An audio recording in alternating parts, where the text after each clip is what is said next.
आकाशात् पतितं तोयम यथा गच्छति सागरम सर्वदेव नमस्कारा केशवम प्रति गच्छति। अर्थात आकाश से गिरी प्रत्येक वर्षा की बूंद या वर्षा का जल कह लो, जैसे अंत में सागर को पहुंच ही जाता है।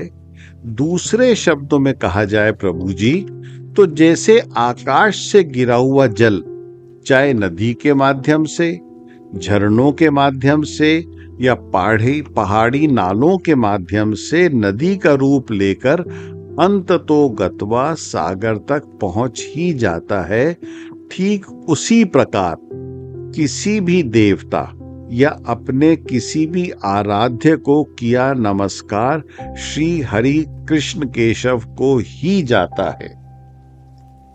मतलब आकाशात पतितम तोयम यथा गच्छति सागरम सर्वदेव नमस्कारा केशवम प्रति, किसी भी देवता को, किसी भी आराध्य को आप प्रणाम करो, अंत तो गत्वा श्री हरि कृष्ण केशव को ही पहुंच जाता है।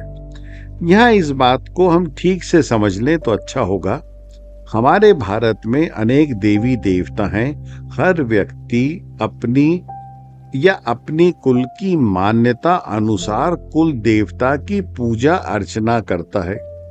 तो इस महान श्लोक के महान रचयिता ने बहुत बहुत सुंदर सरल शब्दों में बात निपटा दी, फाइनल कर दी, कुछ भी संशय छोड़ा ही नहीं। मुझे अच्छा लगा, मुझे तो प्रभु जी बहुत ही अच्छा लगा कि वो जो मेरे बॉस है ना, जो सीधा वृंदावन में बिहार करते हैं, बांके बिहारी, उनको ही पहुंच जाती हैं सारी प्रार्थना, सारे वंदन, सारे नमस्कार, सारी अर्चना, सारी पूजा, चाहे किसी का भी कर लो, उनको पहुंच जाती है। प्रभु जी मेरा तो सीधा अविलंब डायरेक्ट प्रणाम स्वीकार कर लो बॉस, क्योंकि आप ही तो हो सबके निर्माण के एकमात्र अधिपति। तो उनको दंडवत नमस्कार के पश्चात इस सहज ज्ञान के सत्संग के इच्छुक आध्यात्मिक पिपासुओं को मेरा शीतल प्रणाम, क्योंकि बात जल की हो रही है। तो प्रभु जी, क्योंकि सत्संग की दिशा अब परिवर्तित हो चुकी है, तो आज इस दिशा के विषय में आपको अवगत करा दूं, थोड़ा सा बता दूं। विषय है कि व्यक्ति को कहाँ नहीं ठहरना चाहिए, कहाँ नहीं रुकना चाहिए, कहाँ वास नहीं करना चाहिए। जैसा प्रभु जी मैं सदा से कहता आया हूं, पुनः कह रहा हूं कि मात्र शाब्दिक अर्थ मत ग्रहण कीजिएगा। मतलब जो सीधे सीधे शब्द हैं बस उनको ही मत पकड़ लीजिएगा, वरना भटक जाएंगे, अटक जाएंगे। इन शब्दों के पीछे अनकही भावना पर जाइए और उस भावना को पकड़ने का सार्थक प्रयास करिए, श्रम करिए, दिमाग पर जोर डालिए कि दोहे या श्लोक में क्या कहा गया है, वह यथार्थ में है क्या, असल में क्या है।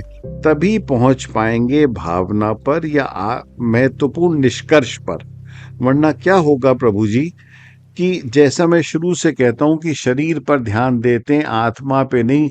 शरीर तो नाशवान है, पर आत्मा जो है वो शाश्वत है, अनश्वर है। तो होगा क्या कि जो ज्ञान मोती मैं आपके पास लेके आया हूं, अगर उस ज्ञान मोती की आत्मा पे ना जाएंगे तो हम उस ज्ञान मोती को नकली या प्लास्टिक का मोती समझकर बेकार कर देंगे। तो प्रारंभ करते हैं आज के सत्संग को। और ये ज्ञान मोती मैंने लिया है अपने अति प्रिय गुरु संत कबीर दास जी की खुली तिजोरी से। दोहा इस प्रकार है, जहां न जाको गुण लहे तहां न ताको ठाव, धोबी बसकर क्या करे दिगंबर के गांव। पुनः कहूंगा, जैसा कहता हूं, जहां न जाको गुण लहे तहां न ताको ठाव, धोबी बसकर क्या करे दिगंबर के गांव। अर्थात कबीर कह रहे हैं कि जहां व्यक्ति के गुणों का मान ना हो, या जहां उसकी विद्या का आदर ना हो, जहां उसके अनुभवों की पहचान ना हो, जहां उसके विचारों को कोई ग्रहण ना करे, या उसकी कार्य दक्षता का मान सम्मान ना हो, तो उस व्यक्ति को ऐसे स्थान पर नहीं रुकना चाहिए। जहां ना जाको गुण लहे तहां ना ताको ठाव, वहां नहीं रुकना चाहिए। दूसरी पंक्ति में क्या कहते हैं? उसको वहां से तुरंत पलायन कर देना चाहिए। धोबी बसकर क्या करे दिगंबर के गांव। अब ये जो प्रभु जी दोहा था, जब मैंने पहली बार सुना तो बहुत हंसा। पर जब धीरे धीरे ये दोहा उतरने लगा मस्तिष्क में, तो हंसी कम होती गई और अपने गुरु संत कबीर के इस महान दोहे पर बलिहारी जाने का विचार तीव्र होने लगा। दोहे की दूसरी पंक्ति का अर्थ है जहां दिगंबर लोग रहते हैं। दिगंबर यानी नंगे, दिगंबर यानी नग्न। दिगंबर शब्द आया है जैन संप्रदाय से। शब्द तो वैसे जिन है, वो जैन संप्रदाय है ना। तो जैन संप्रदाय में मुख्यतः दो अनुयायी हैं। एक है दिगंबर जो नग्न रहते हैं, नंगे रहते हैं, जैसे भगवान महावीर या स्वामी महावीर कह लें। दूसरे हैं श्वेतांबर, यानी जो श्वेत वस्त्र धारण करते हैं, सफेद झक कपड़ा पहनते हैं, आपने देखा होगा, और उनके मुंह पे भी वो लगा रहता है। तो कबीर कहते हैं अब इस पूरे दोहे को हमें समझना होगा। कबीर कहते हैं कि जहां व्यक्ति के गुणों का मान सम्मान ना हो, जहां उसके अनुभव ज्ञान की उपेक्षा हो, जहां उसके अच्छे विचार आचरण का सम्मान ना हो, वहां उसको बिल्कुल भी नहीं रुकना चाहिए। जैसे धोबी बसकर क्या करे दिगंबर के गांव। जैसे एक नंगों के गांव में धोबी का क्या काम? अरे धोबी क्या करेगा वहां? अपना जीवनोपार्जन कैसे करेगा? किसके वस्त्र धोएगा? यहाँ तो लोग कपड़े ही नहीं पहनते। तो कितनी अद्भुत बात कही है, कितना सुंदर, कितना महत्वपूर्ण संदेश दिया है संत कबीर ने सदा की भांति। अब ये प्रभु जी समझने की बात है, जब आप ऐसे लोगों के मध्य होते हैं जो घोर स्वार्थी हैं, जो मात्र अपना स्वार्थ सिद्ध करने में लगे रहते हैं, या झूठ की दुनिया में रहते हैं, या जो मात्र दिखावे की प्रदर्शन के जीवन को जीते हैं, तो ऐसे लोगों के मध्य एक सहज, सरल, परोपकारी स्वभाव का व्यक्ति कैसे रह सकता है? उदाहरण के तौर पर, जब दो परिवारों का मिलन हो रहा हो, एक जो घोर दहेज समर्थक है, एक जो घोर दहेज विरोधी है, तो मिलन कैसे होगा? सेतु कैसे बनेगा? समस्या गंभीर तब हो जाती है, आप बस तब असहाय हो जाते हो जो समाज की चली आ रही कुरीतियों के शिकार हो जाने को, क्योंकि आपकी अवस्था को कोई जानता नहीं। और इन्हीं परिस्थितियों को देख मेरे प्रिय गुरु संत कबीर ने कहा, धोबी बसकर क्या करे दिगंबर के गांव।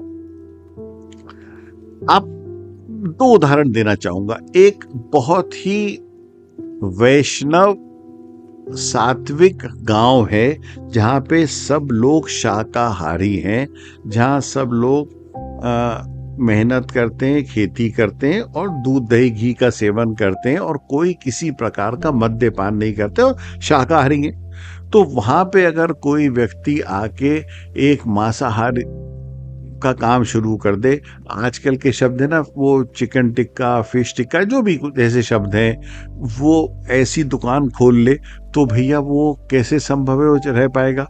वो चल पाएगा? क्योंकि वहां तो उसका कोई ग्राहक ही नहीं होगा।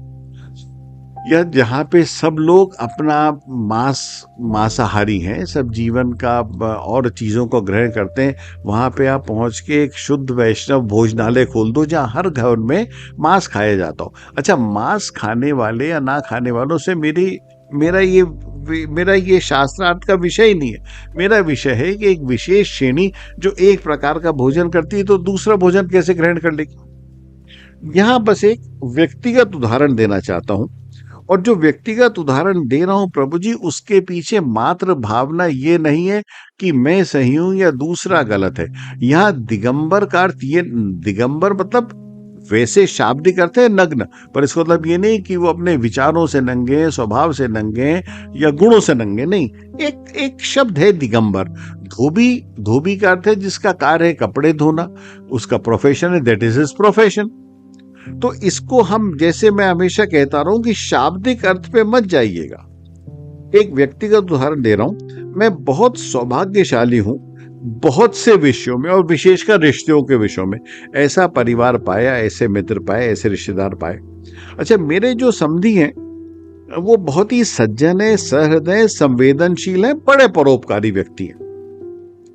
अब जो मैं कहने जा रहा हूं विशेषकर, ऐसा सबके साथ हो ये बिल्कुल नहीं, या सब ऐसे होते हैं बिल्कुल नहीं, पर प्राय इस दोहे का अर्थ का विग्रह कर रहा हूं। तो जब हमारा प्रभु जी रिश्ता हुआ, तो वो जिस वातावरण में रहते हैं वहां दहेज प्रथा का समर्थन है, दिखावे का रिवाज है।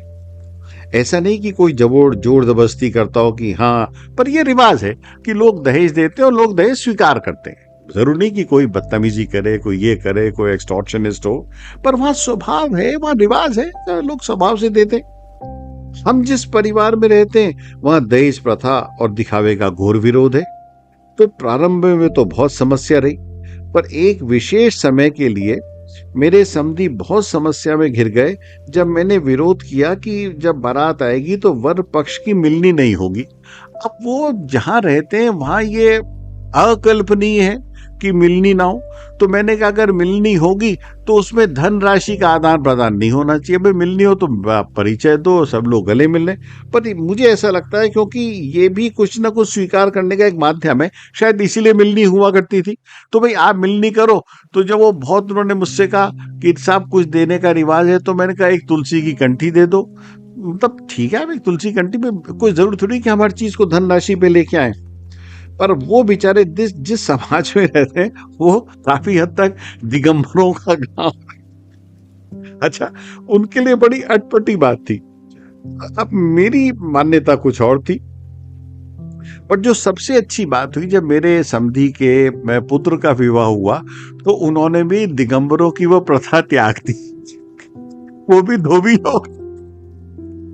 तो अच्छी बात ये हुई प्रभु जी कि हम इस बात से सीखते हैं, जानते हैं, एक दूसरे के अनुभव से, एक दूसरे से शिक्षा प्राप्त करते हैं। तो मुझे ऐसा लगता है कि हम प्रायः इस समस्या में फंस जाते हैं। दूसरा व्यक्तिगत उदाहरण है, शायद मेरी धर्मपत्नी इसको पसंद नहीं करेंगी, पर अक्सर जब कभी कोई सोशल गैदरिंग होती है या कहीं कुछ होता है तो कहती हैं कि आप तो कहीं जाना नहीं चाहते, और मैं इसलिए नहीं जाना चाहता, अब दोबारा कहना चाहूंगा कि सब पे नहीं, कि आप, मुझे लगता है कि जहां आप जाओ वहां मात्र 3-4 विषय पे बात होती है। तो धन की बात होगी, या कुछ प्रदर्शन होगा, दिखावे का होगा कि मैंने ये खरीदा, मैंने वो खरीदा, उसका ये, उसका वो, उनका ये, किसी की निंदा होगी। कहीं कोई ऐसे विषय पे बात नहीं होगी जहां से आप कुछ ग्रहण कर सके। अच्छा, जरूरी नहीं कि धर्म का अर्थ, मेरा धर्म की परिभाषा पूजा अर्चना नहीं है कि हमेशा आदमी भगवान की बात करे, परमेश्वर की बात करे। For some people it is too very boring, बिल्कुल ठीक बात भी है। पर मैं जहां जाता हूं मुझे लगता है, अच्छा प्रभु जी मेरी समस्या है कि मैं शराब नहीं पीता, मैं वेजिटेरियन हूं, और मुझे ना क्लबिंग, ना पबिंग, ना मुझे कहीं 5 स्टार का शौक, और मुझे कोई ऐसा शौक ही नहीं है। इसका मतलब ये नहीं कि जो करते हैं वो खराब है। ईश्वर साक्षी है, मुझसे बहुत अच्छे होंगे, गुणों में बहुत अच्छे होंगे, चरित्र में बहुत अच्छे होंगे, पर मैं प्रभु जी नहीं कर पाता, मेरी समस्या ये। पर अब मैं ऐसी जगह जाता हूं तो मुझे लगता है कि अच्छा, या तो ईश्वर साक्षी भी तो हो सकता है मैं दिगंबर हूं, वो सब धोबी हो, वो दिगंबर है। तो ये उदाहरण मैंने इसलिए दिया कि हमें अपने धर्म का आचरण करना ही चाहिए, और जहां आपको लगे कि भाई यहां तो कोई समझ ही नहीं रहा, कोई स्वीकार ही नहीं कर पा रहा आपकी धर्मोचित बात, तो वहां से आपको पलायन कर देना चाहिए। पर क्योंकि मतलब बड़ा मुश्किल हो जाती है लाइक माइंडेड, वो एक इंग्लिश की सेइंग है, birds of the same feather flock together. ऐसा है कि भाई एक विचार के लोग चलते हैं, उसमें आप पहुंच जाओ, आप कुछ अपनी बात करने लगो तो आपके लिए बड़ी अजीब सी बात हो जाएगी। तो हम अपने जीवन में जितना हो सके धर्म पूर्वक, विवेक पूर्वक अपने जीवन को जिए। तो बस यही मुझे अच्छा लगा, और मुझे कबीर साहब का दोहा बड़ा अच्छा लगा। बिहारी जी की कृपा से अगले सत्संग में भी इसी दिशा में रहेंगे, और उसके बाद फिर दिशा परिवर्तित करने का प्रयास करेंगे। बोलो राधा प्रिय श्री वृंदावन बिहारी लाल की जय।